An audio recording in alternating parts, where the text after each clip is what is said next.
Thank you all for attending today's webinar hosted by the Academic Engagement Network. I'm Miriam Ellman, I'm AEN's Executive Director, and it's my pleasure to welcome you to this important and timely conversation on academic freedom and campus free expression, exploring current challenges and controversies.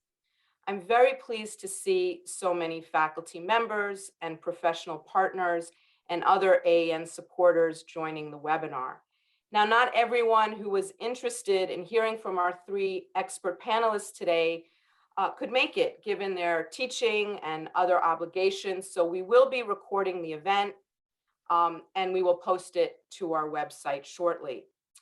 The topics for consideration in today's webinar are central to AEN's mission and to our activities, and they have been since the organization was founded. Recently, we released our guide and resource book for faculty and university leaders. It exposes how the anti-Israel movement on campus and in the American Academy poses a threat to academic freedom and campus free expression, from the shouting down and deplatforming of Israel-themed speakers and events to academic boycotts, to politicized departments in some disciplines, devoid of any semblance of viewpoint diversity, that chill the speech of dissenting faculty, and where many Jewish students are increasingly feeling unwelcome and disrespected, to an increasingly coarsened campus activism where Jewish students are feeling the need to disavow their Zionist identities in order to fit in, and to a campus climate that often prevents the kind of civil and reasoned debate on contentious issues that we expect in an academic community.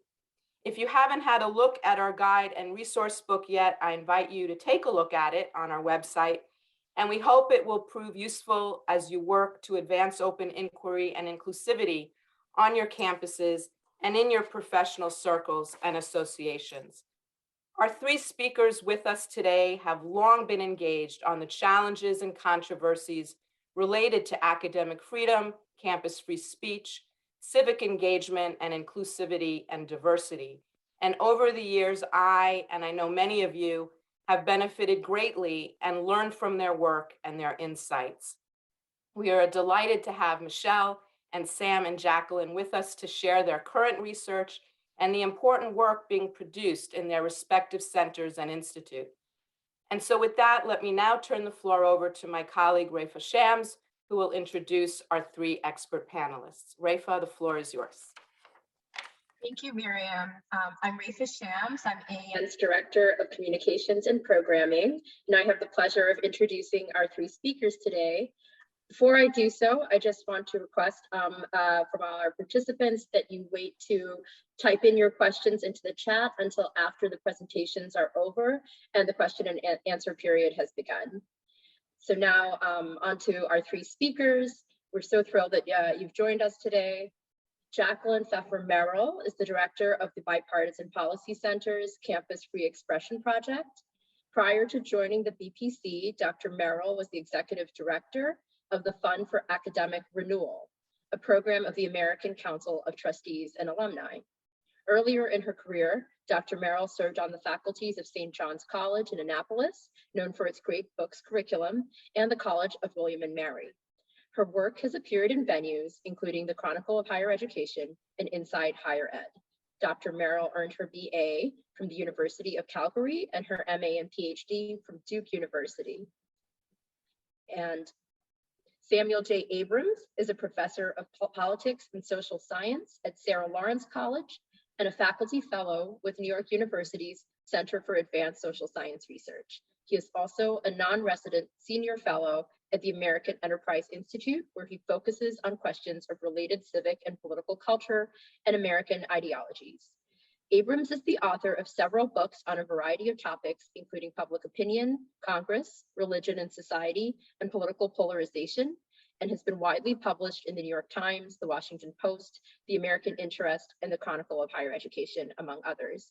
He earned his MA and PhD from Harvard University and is an alumnus of Harvard University's Kennedy School of Government program on inequality and social policy. He received his AB in political science and sociology from Stanford University.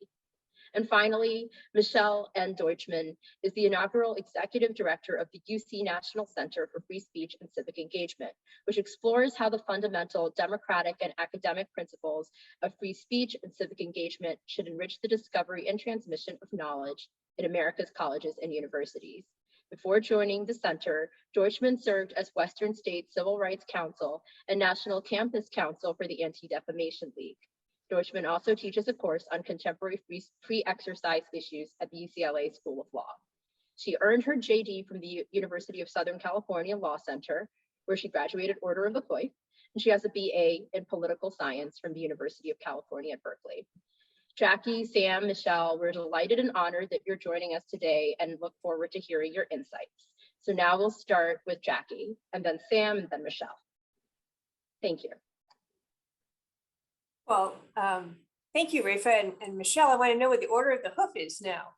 But I want to say I'm Jackie Pfeffer Merrill, as Rafa said, the director of the Campus Free Expression Project at the Bipartisan Policy Center in Washington, D.C.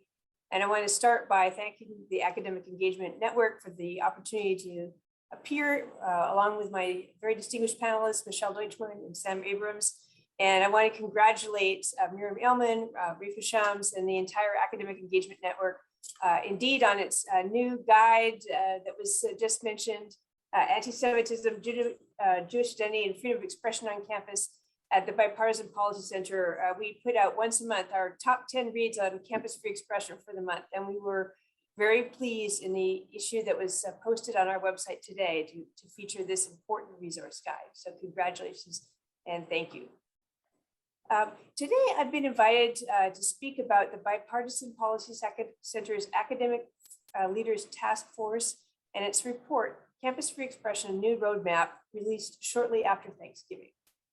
But first, I'd like to say a little bit about the Bipartisan Policy Center and why we're so interested in this topic. The Bipartisan Policy Center is a Washington, D.C. think tank that strives to bring the best ideas from both parties to promote security and opportunity for American families. We are indeed the only organization registered in the District of Columbia that has the word bipartisan in its name, and that is a genuine challenge. So why is a think tank that is mostly focused on Capitol Hill and state houses focused on campuses now and this topic of campus freedom of expression? It's indeed because we know how difficult bipartisanship has become in this country. We know that colleges and universities have a very special role of preparing the next generation for citizenship, for civic leadership, and preparing the students today with the values of civil disagreement and mutual respect. And yet, the climate on many campuses for open exchange has become constrained, and the principles of free expression and academic freedom are under great stress.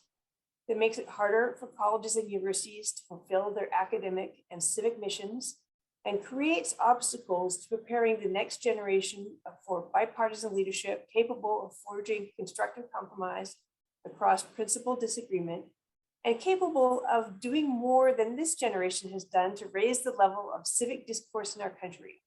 So we are interested in this topic. That's why BPC in late 2020 assembled its Academic Leaders Task Force under the leadership of Governors Chris Gregoire and Jim Douglas. Here at BPC, we really see this as a long-term mission play. We have to do something more to prepare students who will be bipartisan leaders. The task force, which we assembled, included a dozen leaders. It includes a brand new college graduate who is now COO of Bridge USA, civic leaders, 2 former governors, and college presidents and academic leaders from a wide range of institutions, including historically Black college and university, Hispanic serving institution, 2 faith-based colleges, liberal arts colleges, land grant schools, and large R1 research institutions. It also included a faculty member, an essential voice in these kind of conversations. The task force, which approved its report unanimously, met over the course of a year 9 times. Unfortunately, every time virtually. We were hoping to finally come together, but the pandemic kept us virtual. And we also invited a panel of students to speak with the task force about the challenges as they saw it from their perspective on college campuses. We invited a couple dozen university presidents to read a draft and have a symposium about the draft task force report. And then we circulated a late version of the report for comment by experts. So we were able to reflect the concerns of a broad range of people in different roles on college campuses and different kinds of institutions. The task force's final report is meant to be a direct response to the challenges we see on colleges and university campuses today. It is a strategic guide for how those can be addressed from the vantage point of college presidents, faculty, student affairs leaders, trustees, and even athletic directors. It's available on our website, bipartisanpolicy.com, and also available if you write to me at free.expression@bipartisanpolicy.org. I have 3 recommendations of the task force that I would like to recommend for and highlight for this group today. First, every college's approach and strategy to freedom of expression should be tailored to its unique community, history, and mission. Now, we heard from a number of people that they were surprised by this particular recommendation. Isn't it the case that principles of academic freedom, free speech, and free expression are the same across campuses, or at least among all public campuses or all secular campuses? And in a practical way, this concern or question in response to the task force recommendations sometimes took the form of a practical recommendation or suggestion. Couldn't we all just adopt the Chicago principles of free expression? Well, the task force did indeed think that the principles of free speech, expression, and academic freedom are common across campuses. But in this period where these principles are under tremendous stress, it's very important for each college and university to undertake a deliberate process in ways that affirm these principles in ways that are reflect the language and concerns and history of their particular academic community and resonate with the members of that community, the staff, the students, the teachers, the leaders, the athletes, the trustees, the alumni. So we thought it's important today to have a campus-specific process. And one way, but not the only way that the task force saw, is through the adoption of a free expression statement after a campus-wide deliberative process. In the task force report, we included examples of 2 statements and 2 processes that were developed under the leadership of 2 members of the task force, the then president of the University of Richmond and now president emeritus, Ronald Pretcher, and the then president and now immediate past president of the University of Maryland, Wallace Lowe. Under their leadership, these universities adopted statements that reflected their particular campus communities and did so in ways that really deeply engaged the campus and all its members and constituent parts of the campus. So both include unique features. The University of Richmond statement includes a final paragraph that explicitly asserts the right of the university to use its own free speech rights with regard to speech that takes place on its campus, so that while it may allow speech with which the institution disagrees and is at odds with institutional principles, it welcomes that speech and reserves the right explicitly to comment and disagree with that. The university thought that that was important in the wake of what was then recent events in Charlottesville and for a college campus that was located in the heart of and the capital of the Confederacy. They wanted to be able to include that opportunity for disagreement with speech. The University of Maryland statement situates its free speech statement within the context of a values statement that precedes it, that situates the importance of free speech principles within the educational and research mission of the University of Maryland. So both have language that is unique and particular and addresses concerns of those communities. But in both cases, there was also a lengthy deliberative process that in both cases included campus forums, online forums, detailed consultation with stakeholders that let the campus community be deeply engaged with the shaping and affirmation of principles of academic freedom and freedom of expression on those campuses. So while there's certainly other examples that are out there, and I note, for example, Colgate University and Gettysburg College also had very detailed processes that created free expression statements affirmed in those cases by the student government, the faculty senate, and the board of trustees.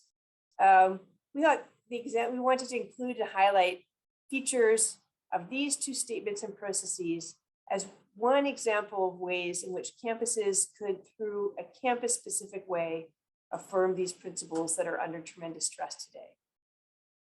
A second recommendation of the task force that I would like to highlight: start introducing values of free expression and mutual respect as soon as matriculating students arrive on the college campuses. Now, there's a lot of talk about students today being particularly vulnerable to controversy and freedom of expression. The task force certainly noted that there hasn't been a golden age ever of freedom of expression on college campuses.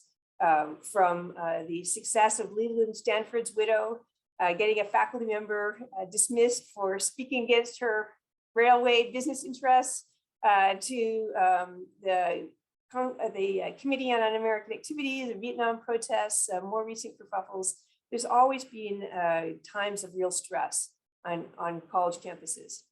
But this Generation Z brings particular challenges with them to campuses they matriculate, including the fact that many of them have grown up in neighborhoods that are quite homogenous. So they have grown up knowing few people who have different viewpoints, whose parents read different news sources, different socioeconomic classes, even different races than their own. They have grown up using social media, which doesn't encourage nuanced debate and discussion. Their parents have more actively curated their social experiences and been able to get an interview when there are bumps in their exchanges with their peers. And finally, they're coming to campus during this period of tremendous national polarization. And of course, the things that are off campus come onto campus with the students who matriculate. So what is it that can be done to help, especially Generation Z, as they come to campus? One of the task force recommendations is for first-year orientation modules to be included in first-year orientation. Now, orientation is a brief period, and students are also wondering how to find their way to the cafeteria and sign up for extracurriculars. But we really thought this was a not to be missed opportunity both to introduce the values of freedom of expression to the collegiate experience and to introduce a few of the skills that students need to have conversations when, for many of them, they're arriving on the most diverse community that they have yet ever been a part of. We offered recommendations in the task force report of a couple free off-the-shelf modules that are available to campuses, including the New York University First Amendment Watch's orientation modules and Georgetown University's free speech project modules. But there are other campuses that have developed their own materials with tremendous success. And while we know it's not a one and done for orientation, and especially during the first and second year, it's important to reinforce these values and to continue to bolster these skills. We recommended starting with freshman orientation. And the third and final recommendation that I'll highlight just in this introductory remarks: be ready for the inevitable controversy about freedom of expression and be ready with a fair, consistent, and even-tempered response to defend expression that is outside the mainstream views for that particular campus community. Today is Valentine's Day, and sometimes people say, oh, it's, the couples who fight are actually the ones who have the best relationships often, and not fighting can be a sign of a not healthy relationship. Likewise, on a college campus where scholars are really advancing the scientific frontier, and there are intellectually lively classrooms with lively conversations about all kinds of provocative and challenging topics, there will be ideas raised that are not only provocative, but offensive to some. In the heat of the moment, people won't always put things in the most felicitous way. And because of that intellectual liveliness, there will inevitably be freedom of expression controversies. A controversy is not necessarily a sign that things aren't going well on campus. And indeed, it may be a sign that the community is really engaged in talking about fraught and difficult topics today. However, what's to be avoided is not controversy, but crisis. And the task force includes in its recommendations a number of strategies to prepare to avoid a crisis. One that I will highlight now is its recommendation of the use of tabletop exercises, hypothetical scenarios where difficult and fraught topics raise controversies on campus. And by using tabletop exercises, such as when a faculty member raises a controversial topic in the classroom, or football players take a knee, or a faculty member has a controversial tweet, before the controversy happens in real life, trustees, faculty, campus leaders, student affairs staff are able to talk through how they would respond to that controversy, what resources are already available on campus, what need to be developed, and how is it the campus would respond to that controversy in a way that affirmed freedom of expression and academic freedom values, while also responding to the concerns of students, faculty, and other stakeholders in the wake of controversial expression. So I think I will leave it at those three recommendations. Again, the report is available on our website, bipartisanpolicy.org. Thank you.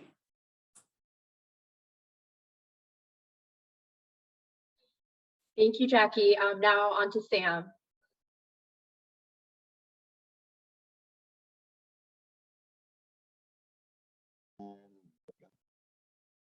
Great, I hope you can all hear me. Thank you so much for having me today. It's a real honor to finally speak with AEN. This is something we've been trying to do for many years. I remember our very first big AEN meeting far too many years ago. We were in the basement of the Hamilton Hotel in Washington. It was a beautiful spring day. We had no windows. There was nowhere to go. It was a little unpleasant. But, you know, as both a Jew and a professor, I am so grateful to be part of AEN. I'm grateful for everyone who is in the audience. And I'm grateful for what we do, not only for free speech, but for what we do for the Jews and for Jewish community building. Because right now, things are not easy on college campuses whatsoever. I should just say, you know, I loved Jackie's remarks, and I could not agree more with basically all of them. I really agree that we have to look at individual campuses and individual campus needs and tailor solutions and strategies for individual campuses. At the American Enterprise Institute, just up the road from you, we spend an awful lot of time talking about federalism and then localism. And while I love the Chicago principles, they don't work everywhere. So allowing schools and promoting schools to come up with their own paths that promote freedom of expression and viewpoint diversity is critical. So Jackie, thank you for your group and your team putting this report together.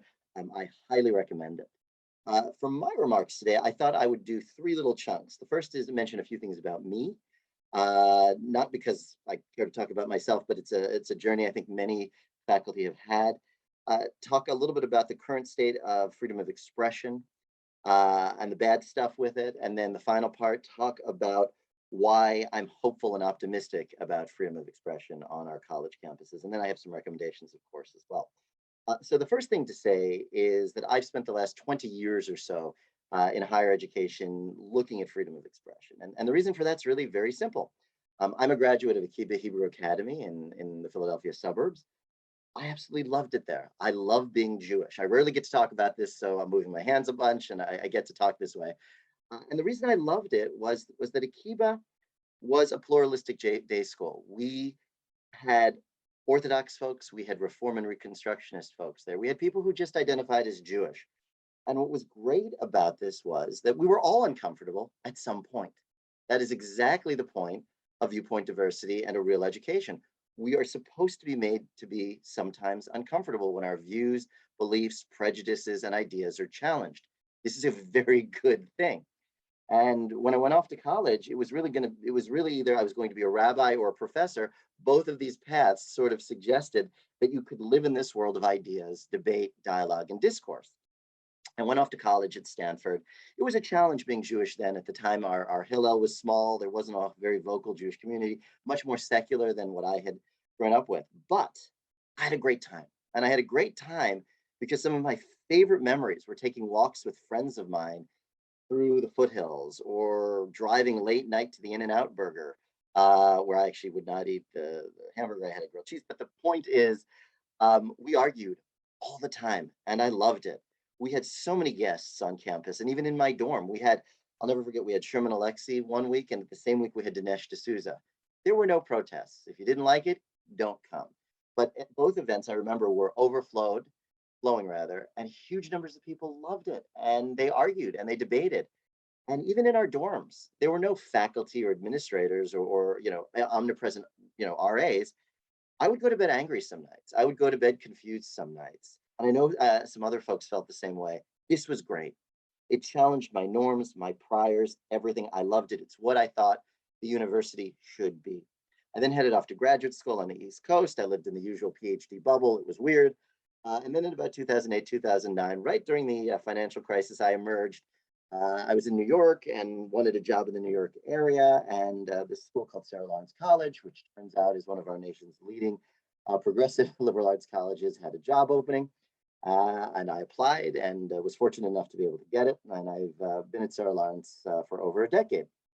Shortly after getting to Sarah Lawrence, though, I noticed a lot had changed. Things were a little weird. And I thought, was it Sarah Lawrence or the larger universe of higher education? I noticed it was the larger universe of higher education.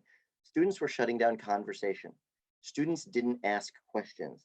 They were fearful in class to say certain things. Didn't like this. I noticed that administrators were seemingly everywhere, and they were giving us handouts. They were telling me as a professor what I can and can't say, what I should read, and what I might want to avoid reading. And I began to notice, especially because this is an AEN event, constant use of words like Israeli apartheid, Israeli genocide, and on a number of occasions, swastikas appeared on my office door. Every time I tried to mention this, I was told, take them down, say nothing. This is before I had tenure. I didn't like this. This did not sit well with me whatsoever. And I realized, as a political scientist, which is actually what I am and trained to do, this is exactly the sort of question I'm equipped to study. I can look at public opinion, institutions, and so on. So I put my head down and I kept myself pretty quiet. And I began to look at Sarah Lawrence and the entire universe of higher ed. And I did a ton of survey work and a ton of qualitative, investigation. And in 2018, I wrote an article for the New York Times called "Think Professors Are Liberal, Try School Administrators." And the argument basically was that students may have their issues, but, and let me just quote, I'm going to look down, we now have a fairly liberal student body that is being taught by a very liberal professorate and socialized by an incredibly liberal group of administrators. And I made this argument. And no one really refuted it. I was hoping to have a debate and dialogue about it. That's the whole point of writing an op-ed. No one to this day has actually responded to my article with data. Instead, that night, my office was ransacked. My office was, things were lit on fire. My property was destroyed. I had a little boy at the time. He was, given some pretty aggressive, horrendous threats. And people protested me. And they've been doing it ever since at Sarah Lawrence. And I realized this is a problem, but maybe I hit the nail on the head of that there's something wrong. I have no regrets doing this. This was hugely important. And I think it helped launch a dialogue that, I think everyone on this call is involved in, whether it's AEN, what Michelle is doing at University of California, what we're doing, at FIRE, what we're doing at Bipartisan, and everything else. And over the past few years, a lot of scholarship has come out. I was asked to share some of it. So I'm going to look down more than I usually like to. But if you need any of these statistics, email me, text me, whatever, find me on Twitter. I'll send you the original sources. I'm always happy to do it. There are lots of stats floating around. They don't always perfectly agree, but what's very clear is everything is sort of trending in the same way. So let me give you some lay of the land about now what's going on college campuses. That's, I think, very problematic. This data right now comes from FIRE, a wonderful group that I'm involved with that does a lot of defense of individual rights in higher education. And we did a survey, and this survey is the largest survey of undergraduates conducted to date. It's over 37,000 undergrads across all types of schools, and we hit 159 colleges and universities. We found that about 53% of all undergraduates report that they are now silencing themselves fairly regularly out of a fear for social or academic consequences. Let me repeat, that is over half of our college students today are silencing themselves because of fear of consequences. This is the antithesis of what I believe as a Jew. This is the antithesis of what Jews and Judaism believe in, and the antithesis of what I care about as a professor. We should be asking questions. We should be feeling uncomfortable. We should be pushing. That's what we do. And we either resolve it or agree to disagree. But this stat should be staggeringly upsetting to folks. Let me go a little bit further. We have some more very uncomfortable information. Would you feel comfortable expressing a controversial opinion on politics to your friends outside of class? Something I did all the time.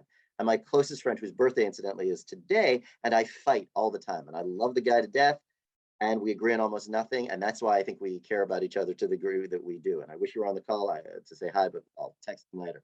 Anyway, 39% of students say that today they are uncomfortable expressing an opinion that's controversial to their friends outside of class. How about a write-up? You have to do a memo or a short paper to your professor. Would you feel comfortable disagreeing with that professor? 42% of our students today say that they are uncomfortable doing this. Only 20% of students say that they are comfortable doing this. How about an in-class conversation? To me, this is the bread and butter of what we do. We have debates and dialogues and conversations, seminars, even in large lectures. Almost half, 48% of students today are saying they are uncomfortable sharing their views. And only 16% say that they would be very comfortable doing this. As for social media, again, very high, 50% say they would be uncomfortable sharing a unpopular view. So, we are having trouble. 61% of students today say that they are uncomfortable publicly disagreeing with the thrust of the class. So if you have a professor who is anti-Zionist, who is saying that Israel and the Jewish community is committing genocide, and you're a Jewish kid on campus, it's very uncomfortable speaking up. This looks totalitarian. This is not what we do in higher education, but that is where we are today. Going a little further, how about stopping speech when we have guests or what have you? And I've spoken to quite a few schools. I've been shouted down. I've had security.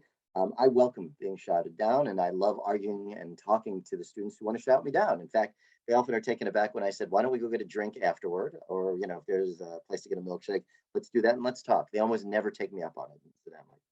But sadly today, a third of college students believe that there are cases where it would be acceptable to shout down and prevent a speaker from speaking.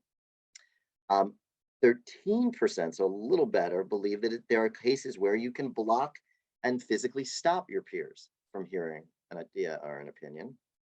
Fortunately, the number plummets to just 6% when they say that violence is acceptable to censor speech and to limit speech.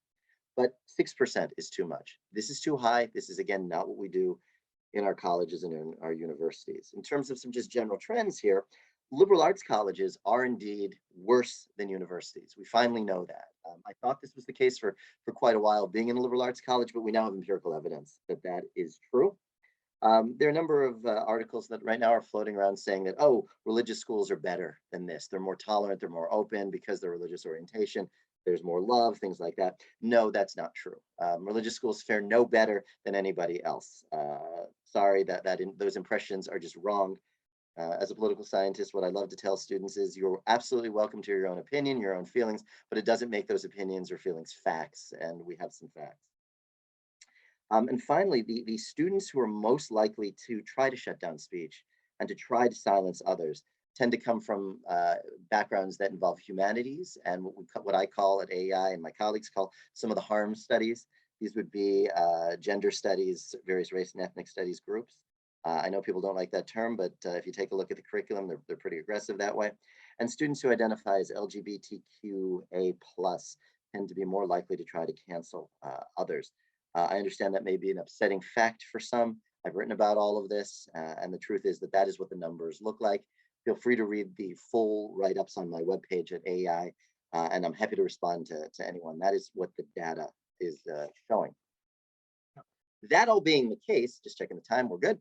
I'm still pretty optimistic about the future right now. I'm going to tell you why. Our students today are now Gen Z. They're not millennials. They're a different group. This is a group, and I'm going to disagree with Jackie a little bit here. This is a group that grew up in intense polarization and social dislocation. They have lived with incredible problems, whether it's political paralysis, whether it's issues with gun control and safety in their schools, or the environment. They've also grown up on social media, and they're savvy. They don't just want to take one source. What's really spectacular about these students is that they want to find the truth. They realize that the world is complicated, and they want to come to some form of consensus. And that's what I see over and over and over again with these students. And they're able to bring in a lot of information. They can take the inbounds, process it, and try to separate the noise from the signals. And I'm very proud of them for doing it. And I've noticed a change in not only my teaching, but dozens and dozens of faculty members I talked to about this have said the same thing, that it's a much more open group. You don't have one or two students trying to silence a seminar the way you did 5 years ago. So I'm optimistic about that. I'm also optimistic because there's a whole nother set of statistics that give me optimism, and this is from the Higher Education Research Institute at UCLA. The first, and let me step back, I screwed that up. The first is that if we look at those who are in Gen Z, incidentally, they're not idealized. The majority of them are overwhelmingly in the middle. They do not like the Democrats. They don't like Republicans. They're not particularly liberal. They're not particularly conservative. They're homeless. So they're not nearly as ideologically sort of situated as slightly older generations. Now to the fire data, excuse me, the hairy data I had mentioned, I apologize. If we take a look at what they see as their attributes and what makes them really unique, these stats are very, very optimistic for me. 78% say that they love seeing the world from someone else's perspective. 81%, and this looked different a generation ago, say that tolerance for others with different beliefs is a major strength. 67% say that they are open and welcome having their own views challenged. 69% say that they really have a good ability to discuss and negotiate controversial issues and views. And then almost 90% say that they feel very comfortable in their ability to work cooperatively with diverse people. So, this is something that I think is very, very, positive about the state of our students today. So, the question then is, what do we do about that? And this is where I'm going to link back up with Jackie. And that is, we need to have orientations immediately that say enough of this nonsense of silencing others. Let's have administrators, instead of being ideologues, which they unfortunately are, instead of residence life saying, here's a list like a Brandeis of what words you can and can't use, let's model professors and administrators how to have good debates, how to have good dialogue, how to bring people together. Let's stop fixating on issues of identity and harm, and let's look for and victimization and inequalities, and let's focus a little bit more on values and what can bring us together, why we're here in higher ed, what our goals of higher ed are, and how we can use higher ed and the wonderful opportunities we have to lift everybody up. We are deeply fragmented right now as a society. A lot of our institutions are in decline. We see the rise of nuns as the dominant paradigm for religious faith. So there is a big argument to be made that some of these identity politic nonsense that is on campus today is sort of filling that hole. There's an awful lot of loneliness, low levels of communication, isolation, and so on. But colleges can fix that. We need to model that better. So I would say that faculty and administrators and people in dorms, we need to do a better job with that. But that being said, yes, there's this impulse to silence people, but at the same time, there's this impulse to work well with people. And I think it's up to leaders on college and university campuses to try to harness the positive and try to model the positive and to try to showcase that there really is no room for silencing others. And, if you don't want to hear something, don't listen, go somewhere else, argue with them about it, challenge them with them. But silencing people, shutting them down does not work. and thinking about the Jewish community on this. Jews are in a very bad spot. Let me just throw one statistic at you, and you can feel free to read some of my work on this. But 2/3 of Jews today on college and university campuses of every denominational and viewpoint say that they cannot have an open and honest conversation about the Israel-Palestinian conflict in the Middle East.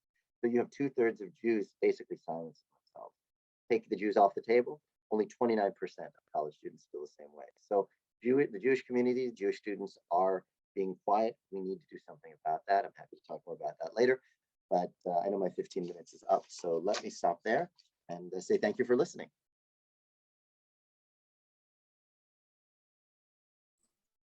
Thank you so much, Sam. And last but not least, Michelle. Thank you so much. I wanted to start by thanking Rafa and Miriam and AEN for inviting me. It's a privilege to be on the same page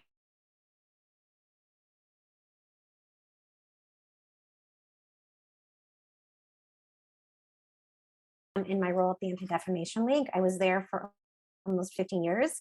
So this to me is a coming together of issues that I care deeply about religious freedom, free expression, the Jewish community. I'm very excited to share that Mark Udoff, who chairs AEN's advisory board, has recently also joined the Center's National Advisory Board. So lots of interconnectedness. Sort of like Sam, I have lots of things to say, and I know we're going to get into a dialogue, but what I would love to do is to tell you a little bit about the UC Center that I oversee, and a little bit about me and how I came to this work, and then again, some recommendations, and then I think we are going to open it up. I agree with a lot of what Jackie and Sam said. I am a little bit more hesitant in relying so heavily on survey data, though I think really interesting information can be gleaned from survey data. I do have some questions about how the questions are framed and who's being asked. And, we have one thing about the center. One of our fellows did some interesting qualitative follow-up about why students decide to speak or not speak. And again, we can't always do qualitative follow-up, but there were some other interesting things that were coming into play. So first, let me start by telling you a little bit about the center. If you don't already know us,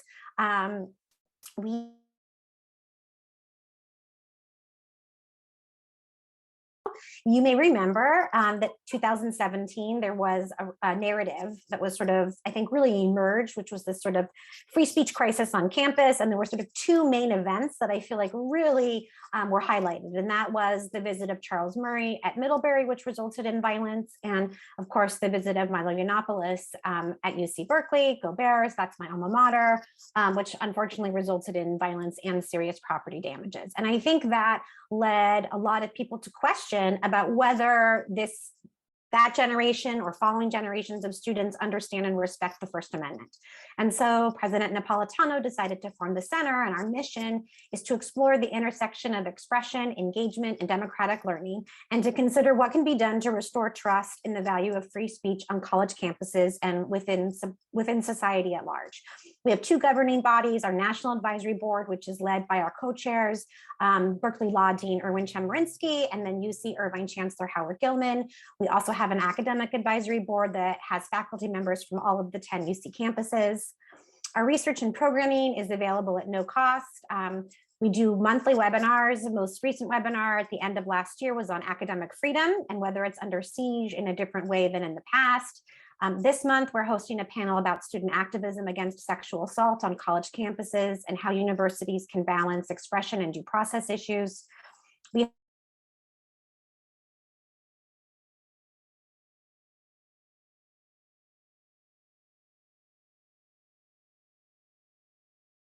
in DC, and one of our features will be a conversation between Johns Hopkins University President Ron Daniels and UC President Michael Drake.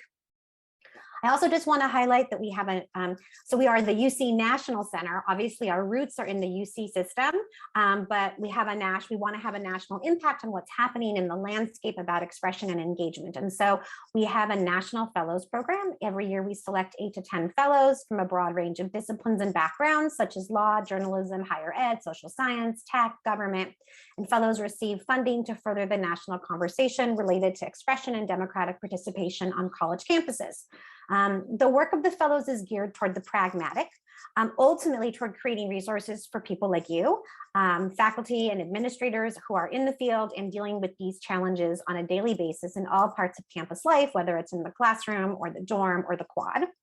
I will quickly give a plug that we are currently accepting applications for our next class of fellows, and I will drop that link into the chat. The pre-reading that AEN was generous enough to share was actually from 2 of our former fellows about how to foster free speech and civil discourse in the classroom. Other fellows have conducted research and written about self-censorship along the lines of what Sam was talking about, best practices for balancing free speech and diversity in higher education, a legal analysis of diversity statements and whether or not they conflict with academic freedom, administrators' roles in reducing tension between campus law enforcement and student activists, as well as a project on supporting faculty through incidents of online targeted harassment, which unfortunately has become all too frequent. So I urge you to check out the tremendous work that's being done. In addition to overseeing the day-to-day operations of the center, I also spend a significant amount of my time facilitating workshops about expression on campus with staff, faculty, students, and law enforcement. Just last week, I was at Stanford facilitating a 6-hour workshop with undergraduate leaders about the First Amendment and student activism. And I also had the chance to talk to 35 other students who are part of an intercollegiate civil discourse partnership. And like Sam, I feel like the good news is that my interactions with students today and administrators and faculty, but especially with today's young people, leave me really hopeful at a time when I think we are feeling that lots of parts of society are pretty bleak. I found that the students are filled with curiosity and passion and with a deep resolve to facilitate social change and to do it largely using their voice in an effective way that comports with the First Amendment. The less good news is that I feel like even in self-selecting groups of students who are coming to the table and saying, I want to learn more about expression on campus and how to do it, I find that we're still seeing a lack of knowledge and education. And that's sort of one of the things that I want to focus on. And it's hard to disagree with Sam and Jackie because I think a lot of us are talking about the same things. I do want to start by backing up a little bit about what happens in K through 12 before students get to college campuses, because I think that some of the way that students have been responding, maybe it was more millennials than Gen Z. I'm not a statistician, so Sam can inform us on that discussion, but sort of why some of these things are happening. I guess I should start by telling you a little bit my personal experience. And while I think that things are very challenging, especially for Jewish students on campus, especially for Jewish students who have a strong Zionist identity and who have other progressive beliefs, in some ways, I'm not sure it's that different. I mean, I went to Berkeley. I'm going to give it away. It was 1993. I was a sheltered Jewish kid, came from LA. Got to Berkeley's campus. Let's see, one of the groups was burning an Israeli flag on Sproul Plaza. Then another group, at that time, the group did not have to disclose who they were. They were allowed to stay anonymous. They brought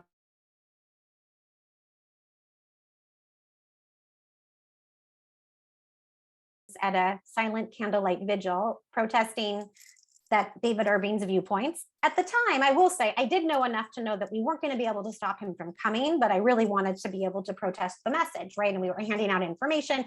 Meanwhile, the anarchist group was standing next to us with a large log, and they were trying to bash in the door of where David Irving was speaking, which led to the Berkeley riot police coming. So anyway, welcome to Berkeley, sheltered girl from LA. So and there was another thing that happened. I was in a Middle Eastern studies class. This is when I thought I wanted to be a Middle Eastern expert and I was going to solve Middle East peace. Obviously, I went in a different direction, but being in a classroom where I was approached by some upperclassmen who said that maybe I should ask fewer questions.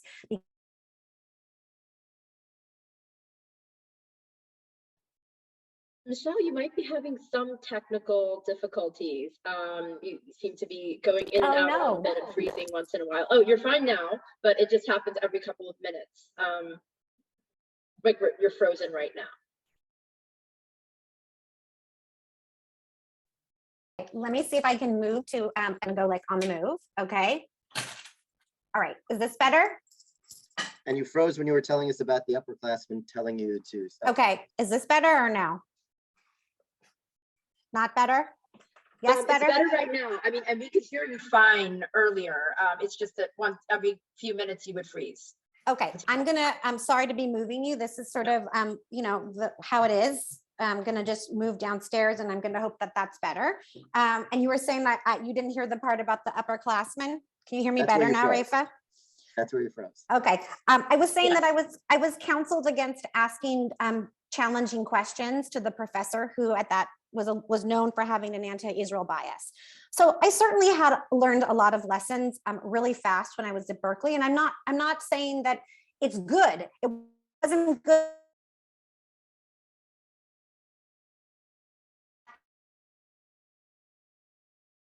Worse. I think they are different, but ultimately, I think that the solution is that we need to do more education, and I want to just focus a little bit on what that means. And I think orientation programs are a wonderful place to start, but like Jackie said, I think it can't be one and done. And I think we need to think about fundamentals, right? I'm talking about like I spend and at ADL also, I have trained lots and lots of administrators, staff, and students, and every time I go into a group, lots of people don't understand that the First Amendment only applies to government speech. I mean, real basics, right? 50% of the group always gets the question wrong about whether hateful speech is protected by the First Amendment. Okay, that is problematic. Okay, and I'm talking about at conferences at NASPA, at AAC&U, wherever I go, this is the case. Okay. So when the foundations are faulty for understanding how things work, I think that's a lot of what leads to these problems. And I think it's all of this, of course, is amplified by social media because nobody has time, or really some people don't even have the interest in diving deep, right? Not everybody has 6 hours to talk with student activists about what the value of the First Amendment is. And I'm not saying that I can persuade everyone, but I do think that when you're able to take time and not just explain what the facts of the First Amendment are, but the why. Why is it valuable to protect ugly speech, right? Why do we not want the government to be making decisions about what's hateful, like in society? By the way, is the sound better now? Okay, sorry about that. So I think that one of the issues isn't just about a 101 on con law and constitutional norms for private schools, but about the why of it, right? And like, what would it look like if, why it is that our instinct to censor ugly speech, why ultimately that is going to come back and actually be turned against the marginalized groups that they imagine that the speech codes or sanctioning speech will do. So I think there's a lot about getting at the root.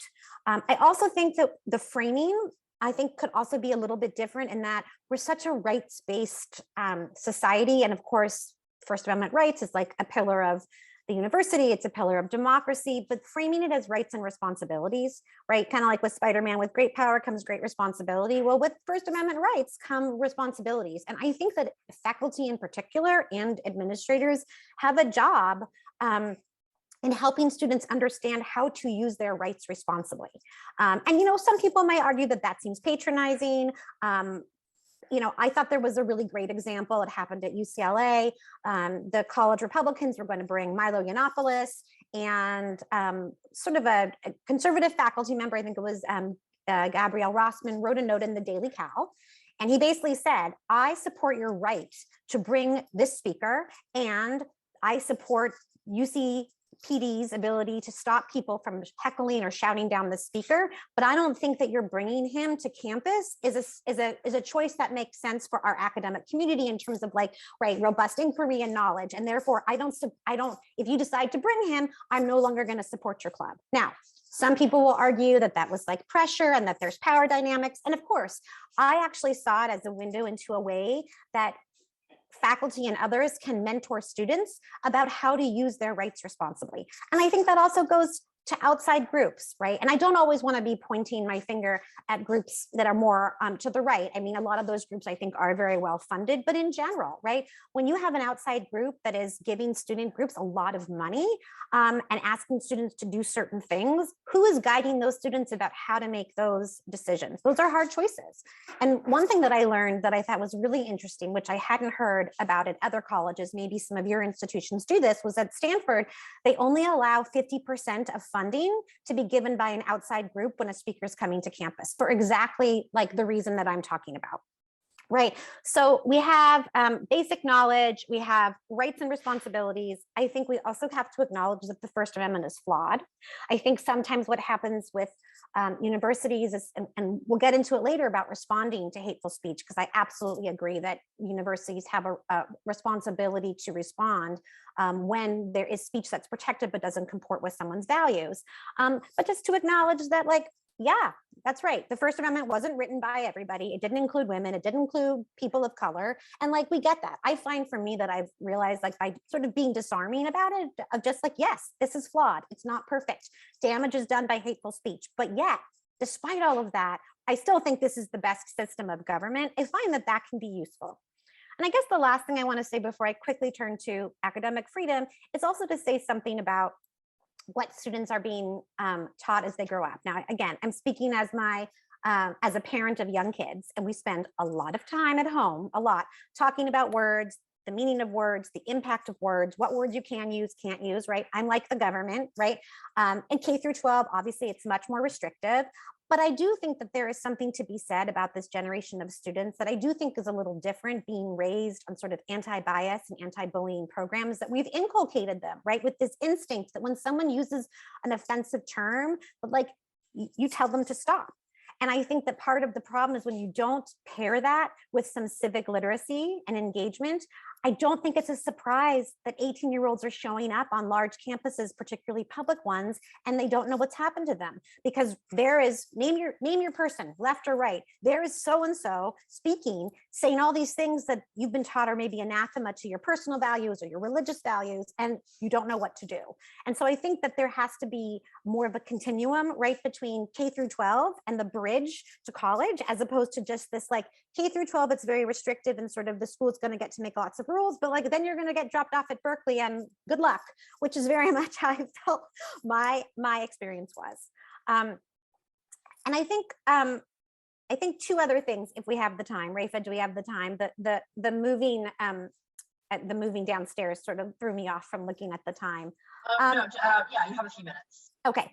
I think I also just wanted to mention civil discourse and dialogue across difference, sort of similar idea that everybody wants. I mean, Sam, we should all have had your college experience. And I think that, like, again, I think we need to build it's a muscle. Learning how to have hard conversations is a muscle that has to be strengthened. And I think it's a lot to expect. And I'm not justifying, I'm just saying, I think it's a lot to expect of students and even of grad students and even of faculty, right? Faculty are, they're disciplinary experts. And I don't know that faculty and grad students are given a lot of training in what happens when a hot button issue comes to your class, whether it's social studies or humanities or science. And so I think that we also need to have universities invest in that. And in fact, our, I don't know what that really loud noise is. Oh, there it goes. On our center website, again, I can post the links. We curated over the summer links to First Amendment and free expression modules for teaching about the First Amendment, as well as we curated programs and modules about how to dialogue across difference. It's not every single link in the world, but really wanting to give people access. Because like, I think one of the things that's hard is people feel like, well, I can't reinvent the wheel. Like, I just can't make up a curriculum. Well, guess what? You don't have to, right? Because there's lots of people who are doing this work. And I think the last thing I want to say, and I don't know if it's kind of off topic, but I also wanted to talk about academic freedom. And obviously the focus has been very much on sort of cancel culture of professors, and there are definitely problems, and we can talk about those. But I also just wanted to mention the concern that I have, and I think the center has and others have, about legislative impingement on the university. It was something that I worked on when I was at the Anti-Defamation League in 2017, when there was the Goldwater legislation that was, again, trying to focus on precluding shouting down of speakers coming to campus. And don't get me wrong, speakers should not be shouted down. The heckler's veto is not covered by the First Amendment. I just have a lot of concerns about the autonomy of the university and those core academic freedom functions of like who's teaching, how they're teaching, what they're teaching, when you see this sort of legislative overreach. And I worry a little bit about the narrative, which is sort of like things are so out of control that we need an outsider to come in because administrators and university presidents don't have it handed. And I think that that is dangerous. And I think it's also dangerous because now we're seeing what were the K through 12, whatever you want to call them, education gag orders or, you know, anti-CRT, whatever word you want to use for them. It's not just K through 12 now. PEN America just put together a blog showing a number of statutes that are actually targeting inside higher education classrooms. And again, whatever the issue is, no matter how you feel about divisive concepts or about critical race theory, I think it is a nonpartisan issue in the sense that once you open the door to outsiders, right, what makes academic freedom special is that you have people in your discipline, your peers, who are able to make decisions and judgments, and you can make viewpoint decisions based on what the knowledge base is. And I just have a lot of concerns about what's creeping in. And for those of you that read Academ blog, it was a great piece this morning by a historian and someone else. Sorry, I left that upstairs. Just talking about whether faculty can be doing more to use their collective voice, kind of the way they did in the 1960s. So I think that's kind of where I want to end. I also am hopeful, but I think we still just have a lot of work to do. But the good news is that there are people, great people like all of you who are here today who want to do the work to make education sort of live up to its mission. I think for Jewish students, for Zionist students, and really for like all students, so that people can restore faith, not just in the First Amendment, but in the value of a higher education. Well, thank you so much, Michelle and Jackie and Sam, for these very rich presentations, a lot of overlap and consensus, and then some disagreement too. And I think it opens up a lot of interesting questions. So as people start to write in some of their comments and questions, we wanted Rafa and I to follow up with 2 questions, and then we'll start taking some others from our audience. The first question is, and you've touched on this a bit, each of you, but it's common to see freedom of expression and inclusivity to be discussed as competing principles. And many often do see them as contradictory values that work at cross purposes, but it seems like you 3 and your respective organizations don't subscribe to that view. So based on the research that you've done, the work in your organizations, what are some practical and concrete ways of connecting inclusivity and that goal to the goal of free speech in the classroom, in other academic spaces and arenas, and in particular, what role should faculty and administrators play in doing that work? And so we can start, with Jackie or Sam or Michelle to address that question would be great. I'll jump in. So I think this question about the potential conflict between, or the perceived conflict between inclusion and diversity goals and commitments to freedom of expression is really an essential one that people, both administrators and faculty, need to address. That Knight Foundation has just come up with its 4th survey of national survey of students. And I was actually a little bit encouraged that 66% of students say that free speech rights are frequently or occasionally in conflict with diversity and inclusion, which is down from 74% 2 years ago. So still 2/3 of people perceive, or undergraduate students perceive, that conflict frequently or occasionally, but that is coming down. And it is a conflict that's difficult because when people see that those values in conflict, they frequently prioritize, for good and understandable reasons, inclusion over freedom of expression. So it's really essential for faculty and for administrators to make the case that free expression is a pathway to inclusion. And I'm just going to talk about one aspect that I think adds to the things that Michelle was saying about, the transition from K to 12 and basic civics knowledge, what we need to know about the First Amendment and human rights and responsibilities, another kind of learning. And I think one of the ways to address this question is to focus on the specific special character of the academic institution, which is a community of knowledge seekers. And faculty have a special role in their classrooms about creating with a small community, whether it's 15 student seminar or 200 students, that is another, a community of learning. And what is it that lets us be a community of learning together? Well, one frequent obstacle to that is the sense that students have that one of the most important sources of knowledge is identity and lived experience, and the things we have firsthand. And those are important sources of knowledge indeed, but they're not ones that necessarily let us get create a community of learning, because we don't share the same experiences. There are students who are Black, who are white, who are Hispanic, who are progressives, who are conservatives. That doesn't bring us together in a community. So historically, talking about methodology, talking about epistemology, how is it I know something as a historian, or how is it that I know something as a sociologist, has been held off to capstone or courses for seniors, and a task force recommends bringing those into first and second year courses and kind of continuing what started at the freshman orientation to have conversations about, well, what is it?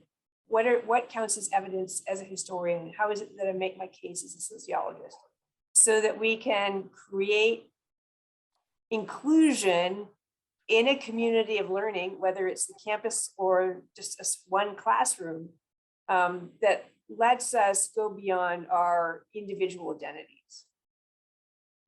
Great, thank you so much. So a really great idea, and I know you flesh it out in your report as well.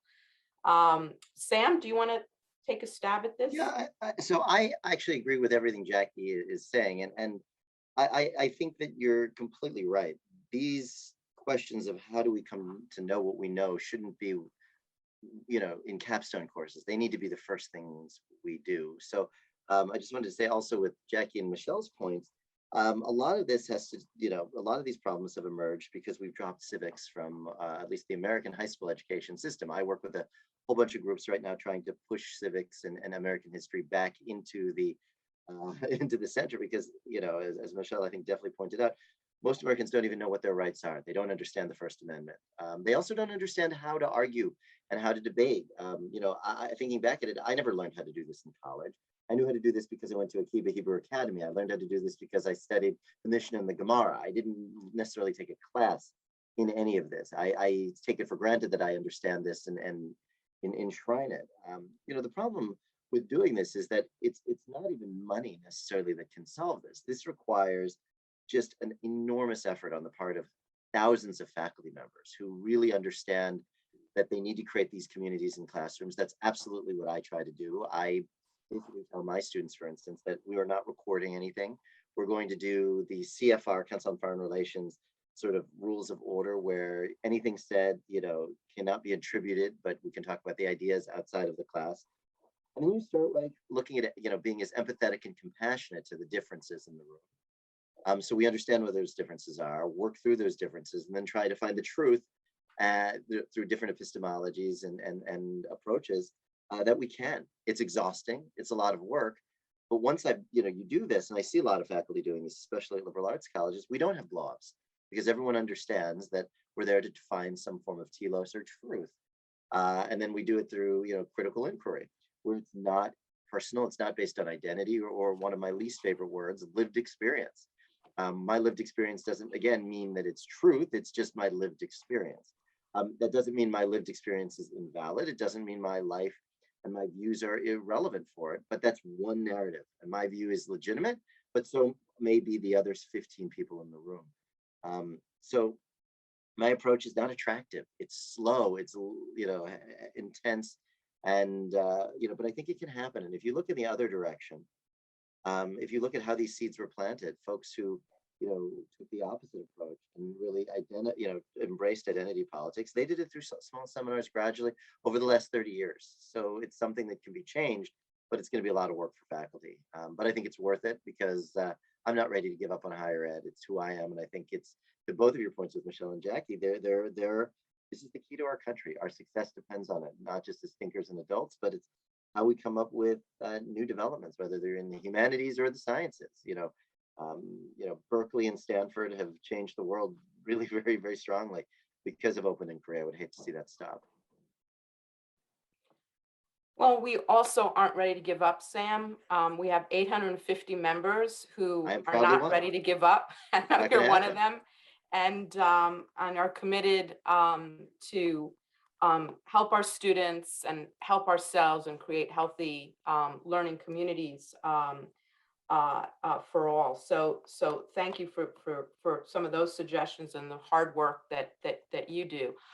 Michelle, on this question, and then we'll open it up to the questions we're getting from the audience. Yeah, I Go see ahead. so many questions coming in. Yes. So I don't want to, I'd like to I don't, respond to them. I don't want to take too much time. I mean, I really am echoing what Jackie and Sam have said. I mean, I think within the classroom, I think this idea of setting norms and standards right from the beginning and having that be an interactive process with students about the kinds of ways that you're going to talk to each other and what is, evidence and what is lived experience and the differences between those things. I think involving students in that, I think, can be really effective, and just some really basic things that, listen, I wish I knew, in law school, I felt like I spent the whole time worrying about being called on, that I wasn't really listening to what other people were saying. And so what does it mean to listen, not just to reply, but to listen to hear somebody? And again, I'm not saying that these things are easy. And I think social media, I'm a little down on social media right now. I think it has kind of amplifies all of these issues in a very negative way,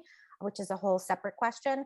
I think the other thing is, I think with this idea is, I'm the lawyer. And so a lot of times people are always asking me the legal questions. Well, is that protected speech or not?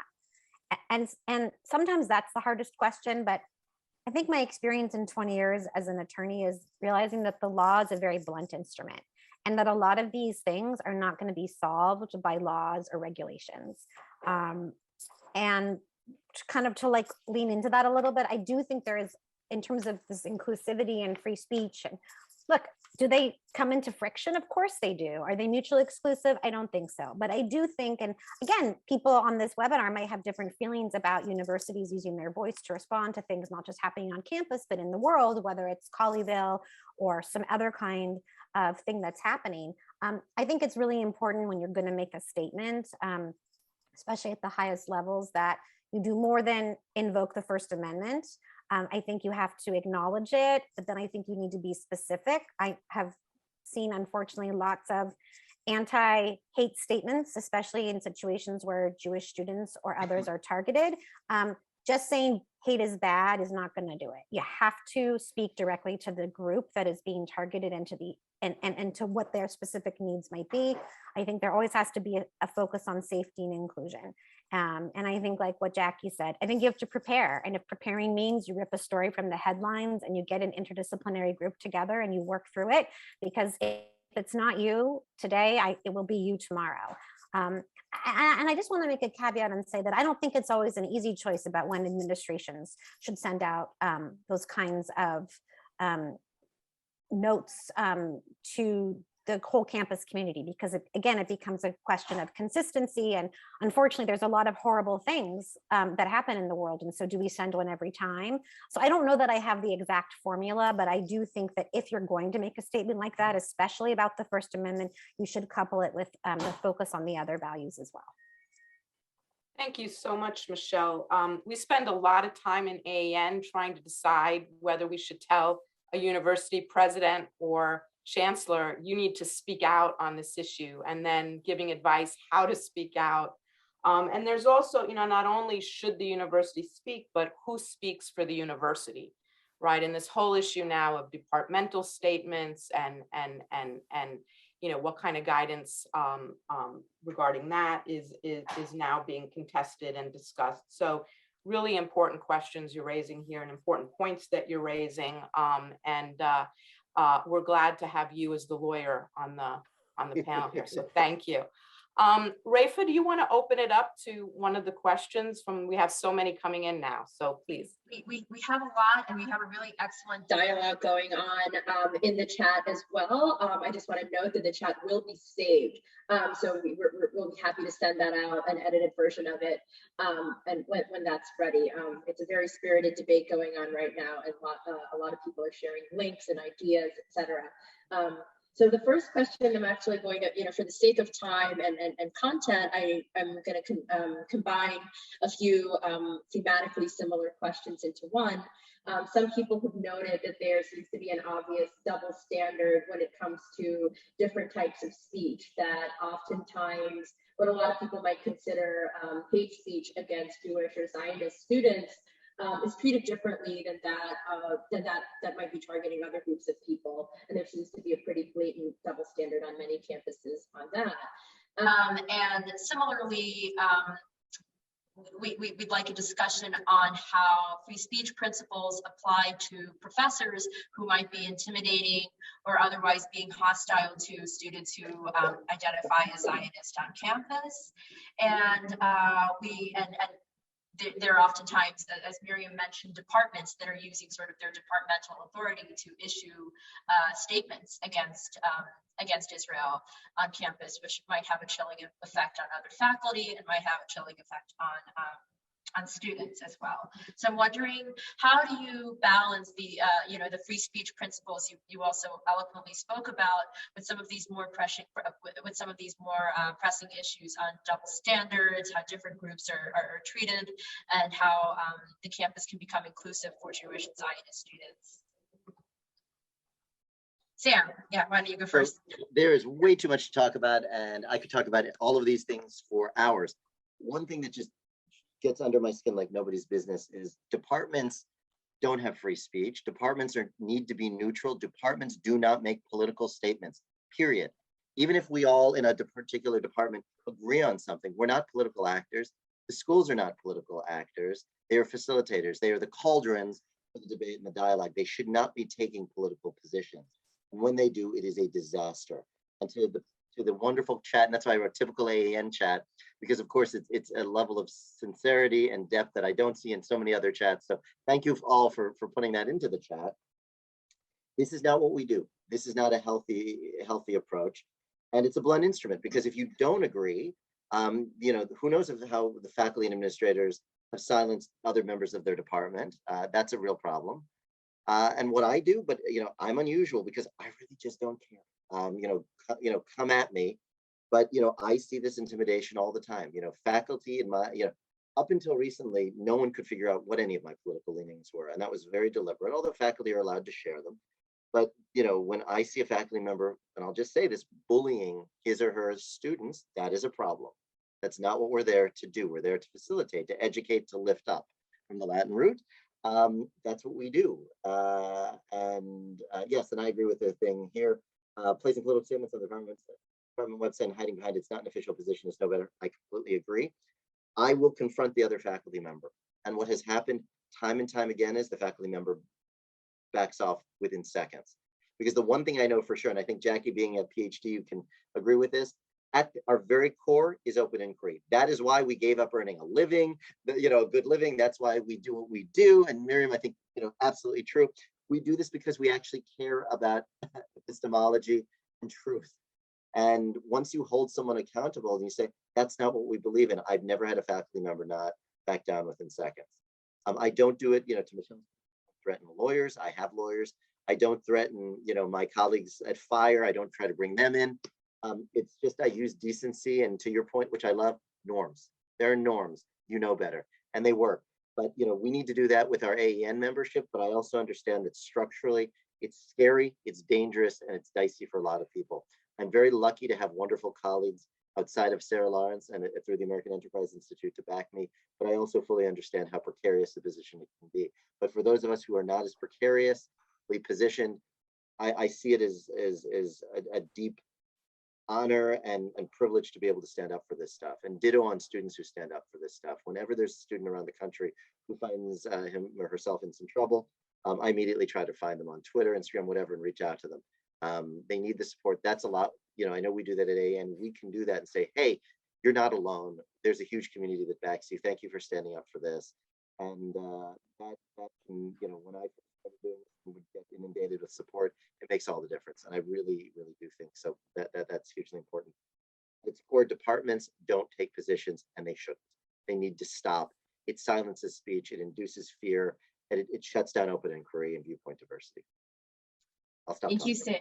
Thank you, Sam, and also thank you for all of that courage and commitment that you demonstrate and that all AEN members demonstrate. Jackie or Michelle, do you have any comments on that particular question? Yeah, I just wanted to add something I put in the chat. So this has been an ongoing discussion at lots of universities. It's come up in particular at University of California.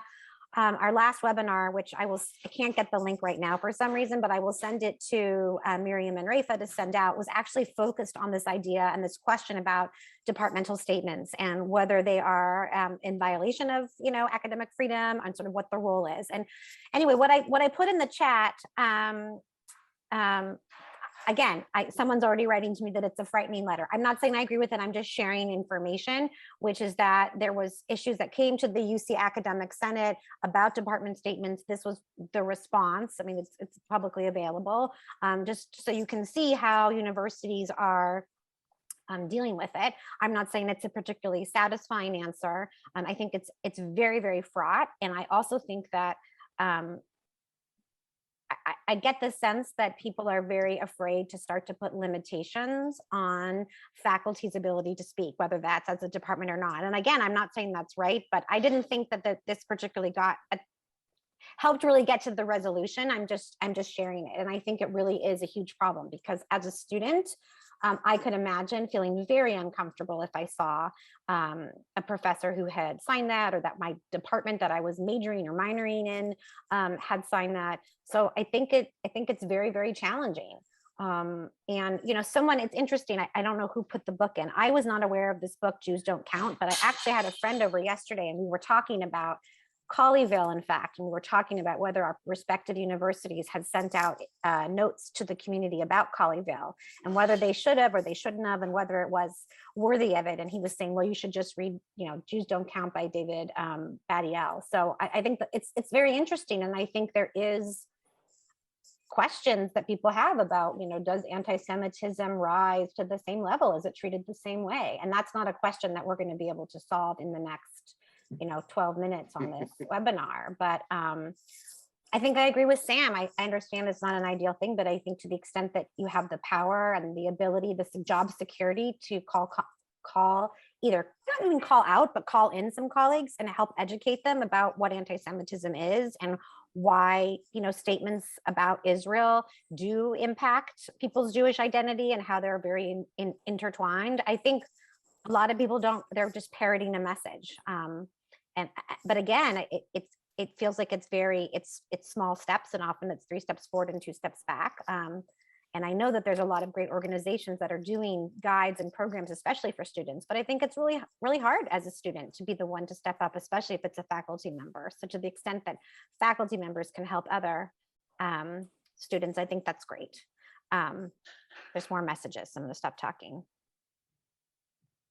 I think this is a whole question of institutional speech is a really fraught one. And I do think one thing that is noteworthy, and I love the example statements that are included in the first appendix of the new resource book, is the college administrators who have spoken out when they've seen anti-Semitism on their campus. So USC President, I think Carol Folt, spoke up when a member of the student government was pressured to, I can't remember the details, but step down or under pressure because of a planned trip or engagement somehow with Israel, or the Williams College then President Mandel, who when a pro-Israel club, having followed all the procedures to become recognized, was not recognized by the student government, the college, he stepped in to override that decision. So it's important for very senior leadership,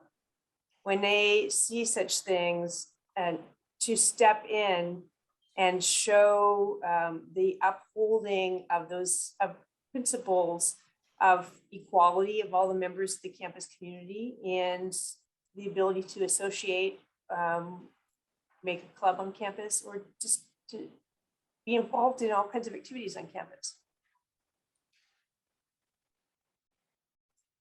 Thank you so much for, your perspectives and sharing in the chat as well.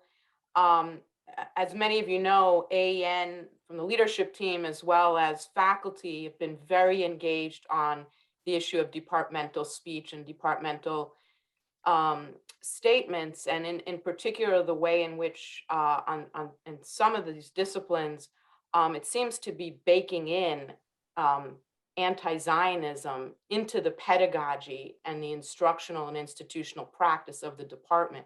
So two things. First, what does it mean for dissenting faculty? Possibly there may be some, they're probably junior or contingent, so the chilling of speech for them, and in a sense, the way in which their academic freedom is being suppressed. So there's the faculty dimension in those departments. We also talked about, we did this joint statement with Hillel International, we also talked about the impact on the campus climate, is how can Jewish Zionist Israeli students feel welcome and respected in departments that seem to so thoroughly deny, and I will use the term, their lived experiences. I actually think lived experience, well, we do at AN, we think those are important, and everybody should have the right to express their identities and to have those identities be respected and be valued on the campus. So when a department does it, as opposed to individual faculty can do and write in their personal channels what they want. So we're now dealing, I think, like maybe at least 12 different campuses on these issues of the use of official university channels, whether it's websites or listservs to promote particular agendas. And it could be on Israel today, it could be on some other political issue tomorrow. So we're very, very much engaged. I know there are those on the call that take different views. We are saving the chat and we will share them because it is important to see the diversity of viewpoint on this topic, but we're pleased that our faculty have introduced the question so that conversations can be had with senior leadership at University of California, University of Illinois, and others. So I'm really pleased that our faculty have engaged on those issues. We're almost reaching the witching hour, but I want to give each of our panelists one last word. So please, Michelle, go ahead, and then we'll turn to Jackie and Sam. Okay, I don't know if this was going to be my last word, but one thing I did feel like I have an obligation to say is something that sort of responds to one of the things that Sam talked about, which is about administrators and perhaps how ideological they are.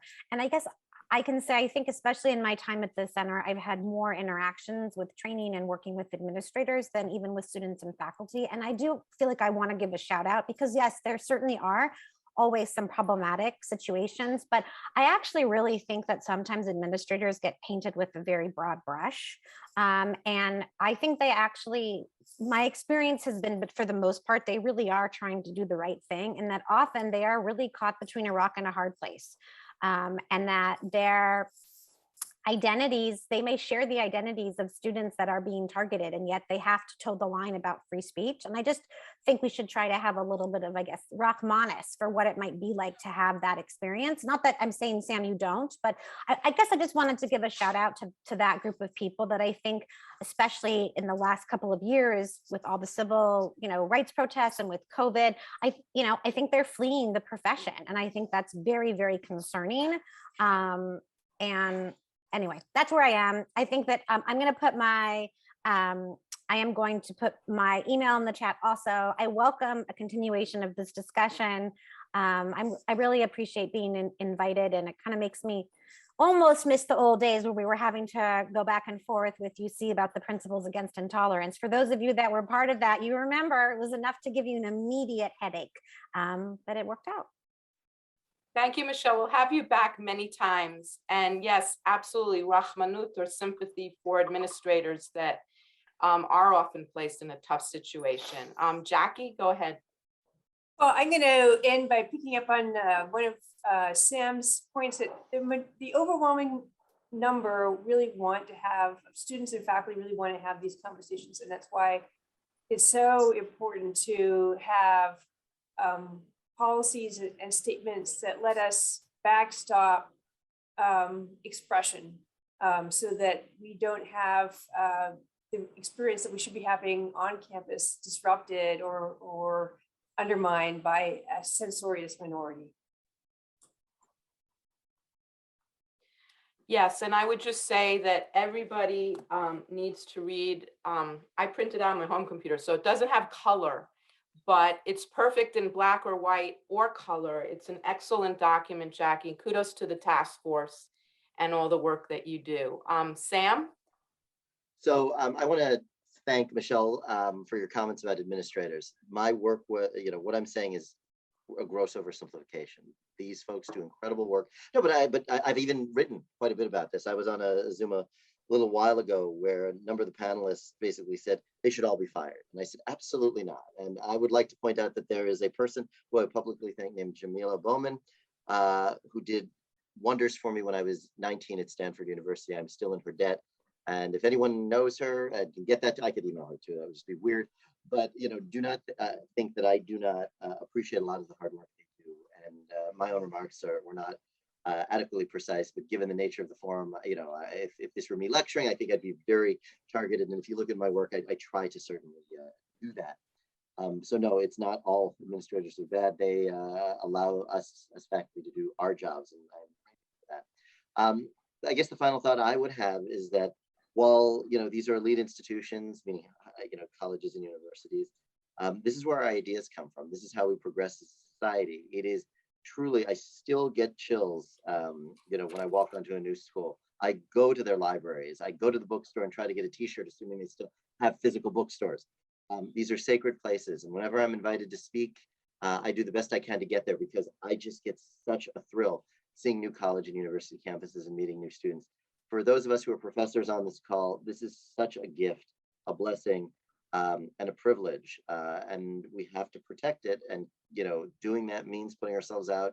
We may be a little bit more uncomfortable than we'd like to be. We don't necessarily, we didn't necessarily enter this world to be in the middle of this fight, but universities are too important to the future of this country and to the Jewish community that we need to just protect diversity and debate. So, did I want to do this? Absolutely not. Did I, I'm trained to study Congress and statistics. This is not what I do, not what I wanted to do, but I do it now because a good friend of mine said, you're in a good position to stand up for it. You want to tell your son, who had just been born at the time, that you didn't stand up for free speech and open inquiry. And I said, absolutely not. I can't say that to him. And I'm grateful I was kicked in the rear for that. So we're very lucky to be able to do it, but we need to defend it. Thank you so much, Sam. I always say, like every day at AEN, that not all heroes wear capes, right? Because there are just so many courageous faculty on this call. I see you, we see you, we know what you've done, we know you're taking the time and that you're often risking, professionally from speaking out in support of AEN's mission and our values. So, we're now at the end of the webinar. We're going to save it. We'll save the chat. We'll share it so that panelists can continue to dialogue with those who are on the call. A really spirited debate. When you read the chat, you'll see if you haven't yet. And it is a sign of 3 excellent panelists, experts, 3 excellent presentations and commentaries. So thank you so much, Sam, Jackie, Michelle, for your remarks today, the insights, the practical advice, which is so important and critical, the practical, concrete suggestions that you gave us. We really look forward to staying in touch and continuing to learn from you and engage with you and with your centers and your institutes. So thank you so much. Thanks for having us. Thank you. Bye-bye, everybody. Bye.